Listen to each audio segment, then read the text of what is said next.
Hello guys.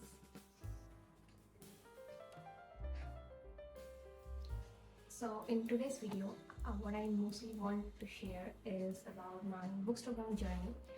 As I thought, why not? As I started as a bookstagrammer, and booktube is something that I'm trying, and I'm very new here, and I'm already made a 1 year gap in between. And yeah, it takes a lot of time.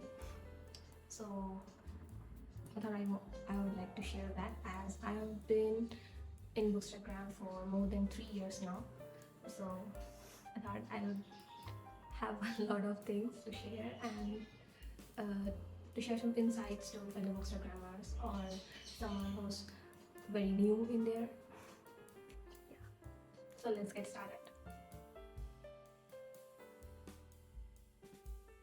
Firstly, as I've already said, I am been there for 3 years now in Bookstagram, and our Bookstagram account is actually run by both me and my sister. So it was a lot of help when I had my exams or she had her exams or we were both busy in our lives. We had someone else who would help to run the account, and we never actually took a break in there. Like a lot of people I know who took breaks in between, because yeah, it sometimes gets hectic and sometimes you don't have any content to share, or you couldn't read any books because you were busy in your life.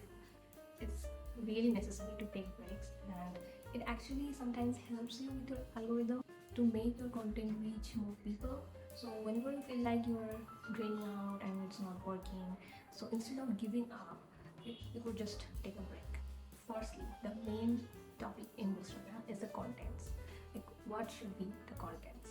I kind of think myself as an average, like I've read more than 100 books in a year, like that's kind of normally what I read. But there are people who read a lot more than that and a lot less than that, and that's completely okay. And it's not gonna be a problem if you read like 20 books in a year. You can still run a Bookstagram. Firstly, I would recommend a review of books, because that is the most easy content you can get if you read books. And if you don't feel sufficient after posting a post about one post about your book, then you can post multiple ones. Like you can share one post with your review, then another with, like, if you make annotations, then with that, then another, because just because you love the book so much, you want to say something more. It's completely okay. And other than that, reels are a really good way to make your content reach a lot of people other than your Bookstagram circle, like a lot of non-reader people, or people who watch series, and very new readers, people from book talk, a lot of people. You just find a trendy audio, or if a funny audio, you just make yourself, and a very catchy reel, any content, like some book recommendations, or books that you just like, or books you don't like, or books by the same author, or anything, or any funny video, like relatable video with your books, or something not with your books, something just funny, or something that the readers would relate, or something about a favorite series even, or movies that are based on books. It could be anything, but there's most chance of a reel also going viral is when it's short. It's not necessary, it's just the percentage is high. So if you keep it short, then there's a chance it also makes you work a lot less. So there's that. And other than review or reels, what I post is recommendation posts, where I share a lot of books based on some similarities, or some books that I've read recently. Mostly I prefer the one with the same genre, or something with the same vibe that I share the books, or about, like an example, I share recommendation post about fairy tale reading. So yeah, I just collect all the books, some from that I have read, some from my TBR, and some from the bookstore itself. In the recommendation post, there's always a lot of books that I even haven't read myself.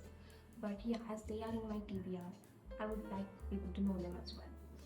And it also helps you reach more people, and it helps you with the content as well. In the content part, I would like to add some more, like this that I said about annotations. If you do annotations, then you can share those, because annotations are really popular nowadays. So people would like to see your kind of annotations, how you did, kind of thing. Other than that, if you have any bookish merch like t-shirt or bookmarks, or we all have bookmarks, come on, or any candle or anything, something DIY, something you made about it, like a painting or something, add them in your feed, share them, because they are really good content as long as it vibes with your whole vibe. So if we covered the content part, the one we can move next is choosing the theme of books. I know aesthetic is very necessary in these days, and it's not only to gain follower or anything, it's also necessary to keep my mental health in check. Because yeah. So mostly you have to choose your own aesthetic. That from personal experience I can say we struggle with it a lot, and I don't think struggle is a really appropriate word. We experimented with it a lot. We first used to do a lot of plain basic photos, but at one point we thought we should change it. So we took inspiration from other booksta photos as well. Then we tried a preset that works really well. But from my experience, a preset doesn't really work with every kind of book cover, because I really like my gorgeous book covers, the colors and all. But a preset really damages some of them. So yeah. And if you don't feel comfortable adding yourself in the feed or showing your face, then it's completely okay. You could always post pictures where your face is not showing or not even including yourself. That's completely fine. It's just an idea of because including content, we also really have to think about how to click a pic to make it look good. And I and starting Booksta has not only helped me in reading more books, it also helped me in being a really good editor while editing pictures. Like, I had to learn a lot of apps and how to use them. Like, I learned about Canva from Booksta because I saw someone recommending this to edit your pictures, and I did it. And then I get to know that, oh, I can. Now I'm making PPTs in there because of studies. So yeah, I wouldn't have known about it before college if not because of Instagram. So yeah, and I became really pro at that because why not, from experience. And yeah, you would become pro in a lot of random talents like this if you start using Booksta. That's for sure. Like clicking photographs and Photoshop and editing, things like that, and obviously time management. And don't make Booksta a chore, because it's not. It's a hobby, and make it fun. Let it be fun. I would recommend just go with the flow. Just if you like this kind of things, just click some and post them. And if you then you are not liking the feed at all, and you are thinking about shuffling to some other editing idea, just go with it. Do some experiment. And even if large accounts with a lot of followers changes their style from time to time, because it's kind of boring not to change your style. Here comes the most exciting part, is readers who are mostly introverts like us being extrovert in here, because it's our field. So mostly it's about making friends, communicating with people, like-minded people who read the same books, and God, I hope to feel the same thing. But yeah, no panic, because if you don't really like a really popular book that a lot of people loved, in Bookstagram community, you wouldn't get hate, because people here are very, very supportive. And if you really articulate your reason for not liking a book, people would support you. And you even could find a lot of other people who have felt the same thing as well. Because only in Bookstagram I found people who doesn't really bully others if they don't have the same opinion. Because people are really friendly there and really supportive. If you start a new account, there will be a lot of supportive people out there.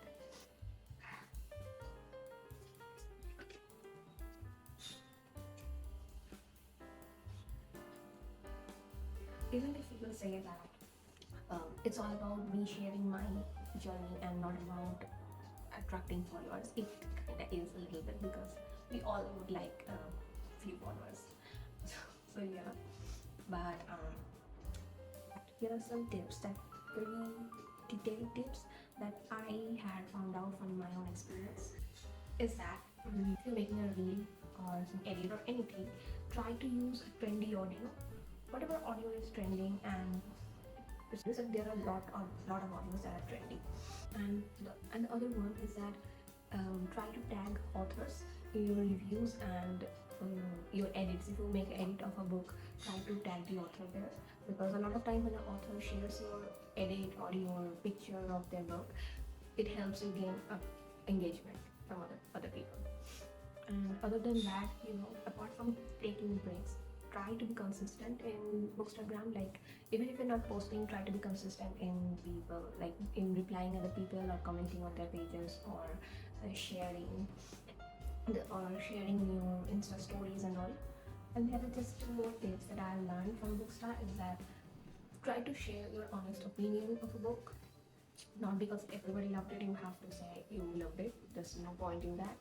And the other one is, even if you see a negative review about a book, then don't just dismiss it thinking that this book is not good, because there's always a chance of turning out that book was not for that person who wrote that review, but it could be for you. So, but yeah, if you saw a book with a lot of negative reviews, there's got to be some truth about it. But other than that, don't dismiss it, because I have done it sometimes, like, oh, it was in my PBR, but now I'm not really sure because somebody said they didn't find it that good. But then later I found out that somebody else read it, and because I was like, oh, let's just read it because there's so many mixed reviews, and I found it like it was good for me. So yeah, if you have a gut feeling you wanted to read this book, just read the book.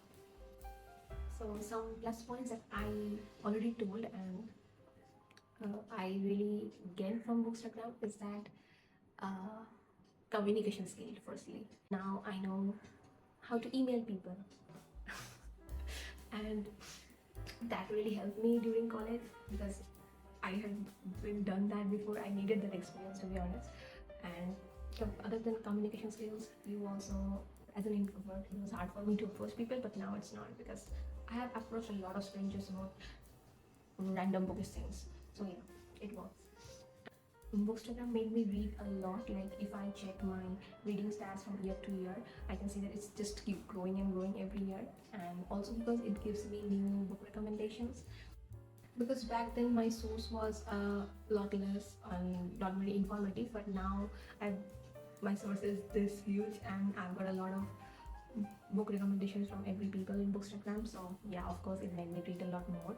And other than that, but you have to keep it in check. Like, don't be overwhelmed with the books recommendation you gain from Bookstagram, or a popular book that everyone is reading, and you are thinking that I have to read it as well, but I also have this much of TBR with me. So yeah, don't be overwhelmed. Just try to keep it in check. Yeah, it's okay. Even if it's a popular book, I'll just buy it and I'll read it sometimes later, because that's what I do. And of course, the buying problem.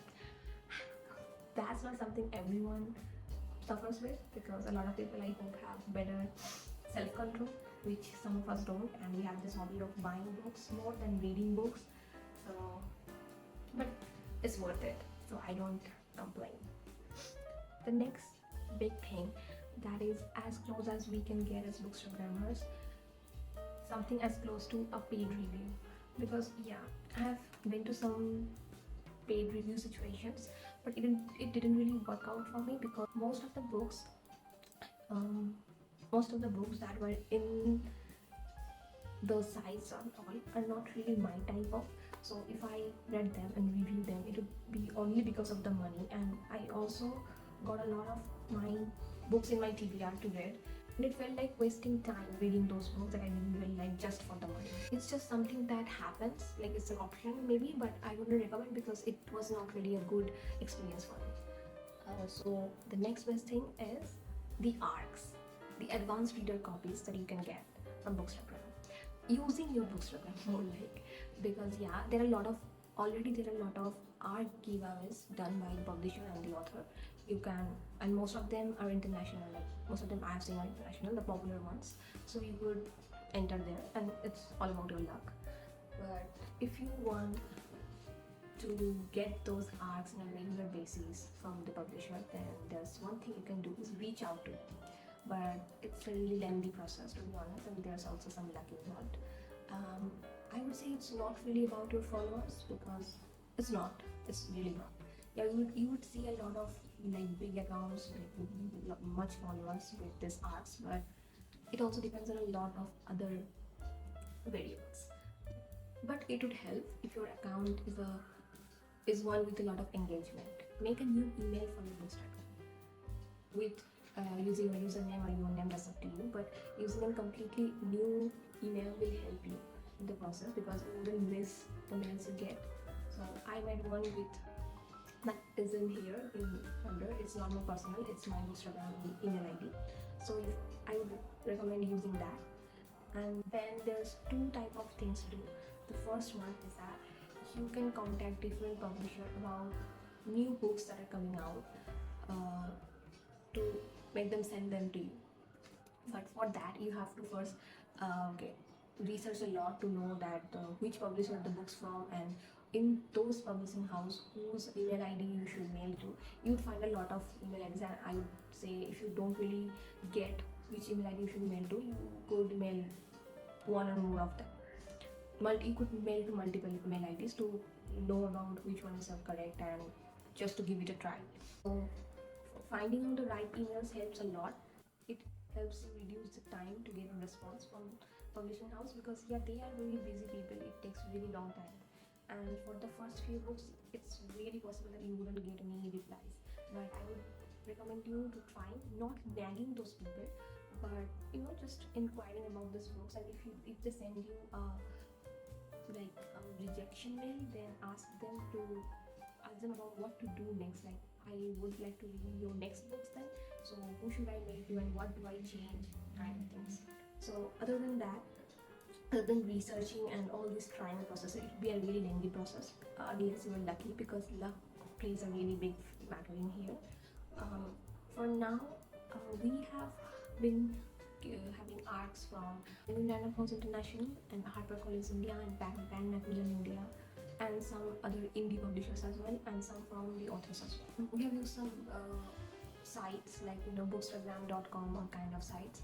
So they help a lot in getting authors who connect with you, and they either pay you for the review or send you their books in person, kind of thing. So if you're into that, but it also involves a problem in the paid review one, where for me I really like the books app, even if they include a paid review. Also in NetGalley, and NetGalley is a really lovely site to get asked, but they are e-arts. And one of the main problem you would face if you live in any country other than USA or UK in some cases is like me.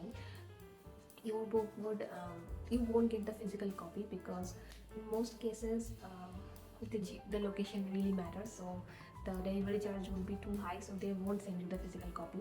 And in some cases you won't even receive any copy because of the location, because you would have to contact the publisher in your country, and it's really a problem, first of all, to find out the real publisher in that country from your country, because sometimes it changes, sometimes the mail ID changes, and finding out that international book suppliers mail ID is really problematic. And sometimes even if you found that book is not officially published in your country. So this problems is really this is a really big problem you would face in this case, which I have faced. I received this book as an ARC, but it was actually released globally 2 years back, but it was a new release in my country just a few months ago, so I received it at that, which is something you have to keep an eye on, those publishing houses, sites and all, and their Instagram to do that, or you can just mail them if you got the right email ID. Mostly you can find them if you do a little bit of researches. And the second thing is that if you can get into the monthly or yearly programs of the big publishing houses, that's a really amazing thing. Like, luck plays a big favor in here, but you just have to keep trying. Most of the big publishing houses have their reviewer programs that they renew from time to time, and you have to get in there by mailing them and telling them that you want to join their review program and all. If you don't find the link or Google form or anything, to get in their database, you could always just mail them about that, and they would tell you the instructions. They could give you instruction, and they could share you the link as well. That's how I got in some of those reviewer programs. And you have to be consistent and you have to be in the same page as them to keep you in the reviewer program as well. So yeah, but it's a lengthy process, and it took us 3 years. It took some people a lot less than that, but yeah, I got to learn it by some from other people's experiences and some from doing this myself as well. But yeah, getting free book is really fun, to be honest. um that's kind of is that all the things I got. And other than that, I would have to say that if you like to use book tracking apps, like, I think you would need, and that's another platform you could find other books and all. That is all I've learned from my Instagram journey of 3 years, I believe. So thank you for watching this video. And if you like this kind of bookish contents and me rambling about those things or just books, give a like and subscribe to this channel. Thank you.